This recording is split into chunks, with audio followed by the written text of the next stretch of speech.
Langkah penegakan hukum oleh Kejaksaan Agung terus dan akan berlanjut terkait kasus-kasus dugaan korupsi yang mengusik publik maupun yang terungkap dalam kesaksian di pengadilan.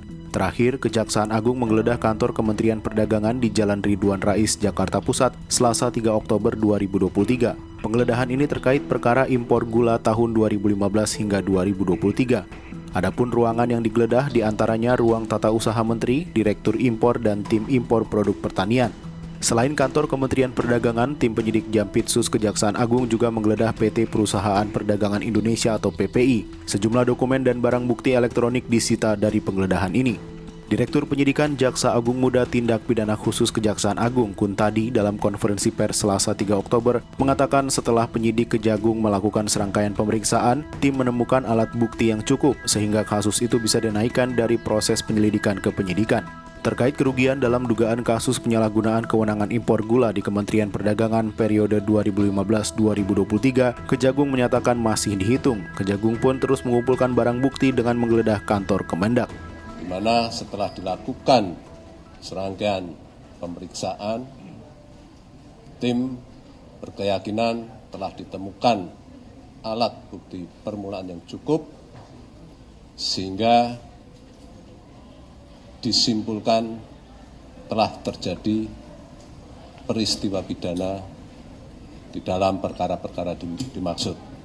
Juga diduga telah memberikan izin impor yang melebihi batas kuota maksimal yang dibutuhkan oleh pemerintah. Sementara itu, Menteri Perdagangan Zulkifli Hasan menegaskan pihaknya mendukung langkah Kejaksaan Agung yang telah menggeledah kantor Kementerian Perdagangan terkait kasus dugaan penyalahgunaan wewenang impor gula. Ya, Mendak itu kan memang saya masuk badai yang sampai sekarang belum kelar ya. Tapi mudah-mudahan walaupun ada badai yang hampir setahun yang lalu sampai sekarang nggak kelar, apa urusan minyak lah, minyak goreng, urusan besi, urusan garam, urusan macam-macam ya, tentu ini agar kita dukung agar bisa tuntas sehingga yang akan datang bisa berjalan dengan baik. Ya, badai pelan-pelan mudah-mudahan kemarin kan Kemendak sudah Lebaran, Natal, Tahun Baru sudah bisa dikendalikan ya.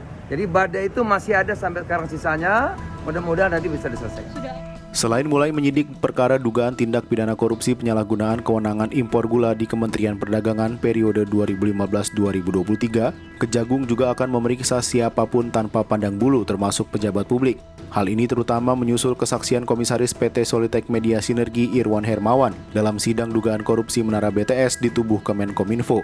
Irwan mengaku telah menyerahkan uang 27 miliar rupiah kepada Menteri Pemuda dan Olahraga Dito Aryo Tejo dan 40 miliar rupiah kepada pihak di Badan Pemeriksa Keuangan.